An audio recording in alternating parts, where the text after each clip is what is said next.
बच्चों, इस वीडियो में आपका स्वागत है। आज हम क्लास 6 के हिंदी पाठ्य पुस्तक बाल भाषा भारती के पाठ 2 पर चर्चा करेंगे। इस पाठ का शीर्षक है जाने अनजाने। इस पाठ के लेखक डॉक्टर राजीव गुप्ता हैं।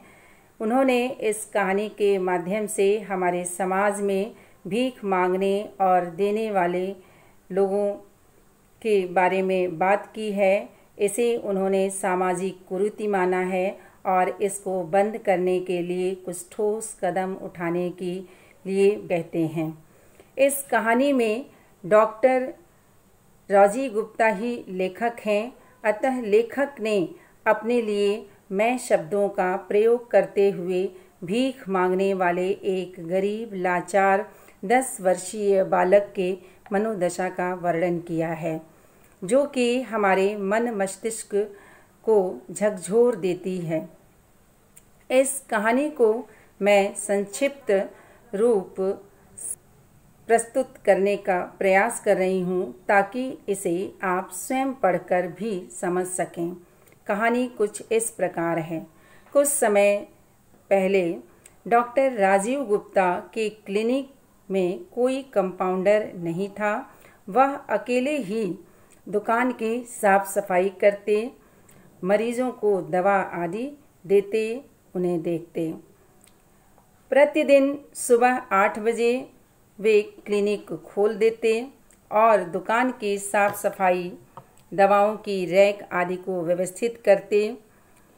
ईश्वर का ध्यान करने के पश्चात गले में स्टेथोस्कोप डालकर कुर्सी पर बैठ जाते और मरीजों को देखते, उन्हें दवा आदि देते।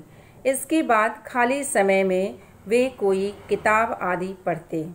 उनकी दुकान पर अक्सर हट्टे कट्ठे अर्थात मजबूत शरीर वाले भीख मांगने के लिए आते। डॉक्टर साहब को उनसे बड़ी चिढ़ थी।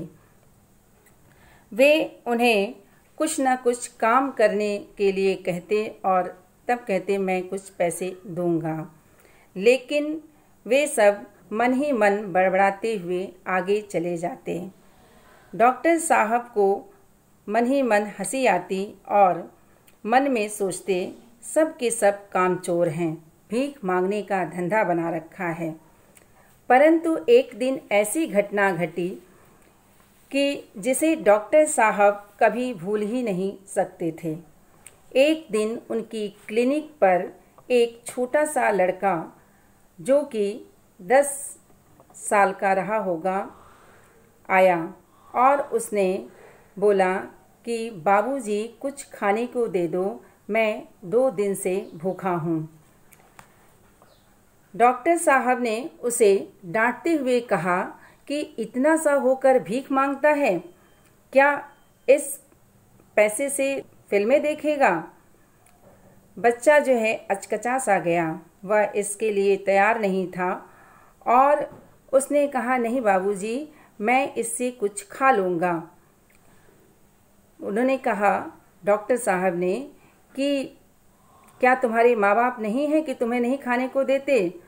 तब उसने बताया कि मेरे बापू नहीं हैं, माँ लोगों के घर काम करके मेरा पेट भरती है। आज वह 2 दिन से बीमार है, इसलिए मैं भूखा हूँ। किंतु डॉक्टर साहब को उसकी बातों पर बिल्कुल विश्वास नहीं हुआ। उन्हें लगा कि ज़रूर ये बच्चा झूठ बोल रहा है और इसके माँ बाप यहीं कहीं आसपास भीख मांग रहे होंगे। उन्होंने बोला कि तुम झूठ बोल रहे हो। बालक ने गिड़गिड़ाते हुए बोला झूठ नहीं बोलता बाबूजी। इसके बाद उन्होंने अब तक का अपना आजमाया हुआ दांव चलाया और उस बच्चे से क्लिनिक की साफ सफाई और 2-4 बाल्टी पानी लाने आदि को कहा। बच्चे ने तुरंत काम कर दिया और फिर जो है उनके सामने आकर के खड़ा हो गया। इस बार डॉक्टर साहब का दांव खाली चला गया। उन्हें उस बच्चे पर विश्वास हो गया कि वह भिखारी नहीं है। उन्होंने सामने के होटल वाले को बुलाकर कहा कि इस बच्चे को भर पेट भोजन करा दो, जितने पैसे होंगे मैं दे दूंगा। होटल वाले ने उस बच्चे को भरपेट भोजन कराया। उसके बाद डॉक्टर साहब ने बच्चे से पूछा कि तुम मेरे क्लिनिक पर काम करोगे। वह बच्चा तुरंत तैयार हो गया और उनकी क्लिनिक पर काम करने लगा। इस बीच उस बच्चे ने डॉक्टर साहब से प्रार्थना की कि यदि आप मेरी बीमार माँ को देख लेते तो आपकी बड़ी कृपा होती। डॉक्टर साहब तुरंत तैयार हो जाते हैं और उस बच्चे की माँ को देखने के लिए जाते हैं। वहाँ पर वे उसे देखते हैं, दवाइयाँ इत्यादि देते हैं और उसकी माँ ठीक हो जाती है, उन्हें दुआएं देती हैं। इस घटना के कई साल बीत गए। उस लड़के ने काम सीखते सीखते उनके क्लिनिक के कई काम संभाल लिए। साथ ही साथ उसने पढ़ाई की और कंपाउंडर की परीक्षा में पास भी हो गया। सचमुच वह एक कंपाउंडर बन गया। अब वह लोगों के यहाँ इंजेक्शन लगाने और ड्रेसिंग आदि करने भी जाने लगा। वह खुशी खुशी एक सम्मानित जीवन जीने लगा और आत्मनिर्भर बन गया। डॉक्टर साहब को खुशी हुई कि उन्होंने उस दिन एक सही निर्णय लिया। अगर उस दिन उन्होंने दया करके उसे भीख में कुछ रुपए दे दिए होते तो वह आज तक भीख ही मांग रहा होता। इस प्रकार डॉक्टर साहब का एक सही निर्णय सचमुच में उस छोटे बच्चे की ज़िंदगी को बदल कर रख दिया।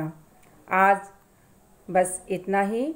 आगे प्रश्न उत्तरों पर चर्चा अगले पाठ्यक्रम में हम करेंगे।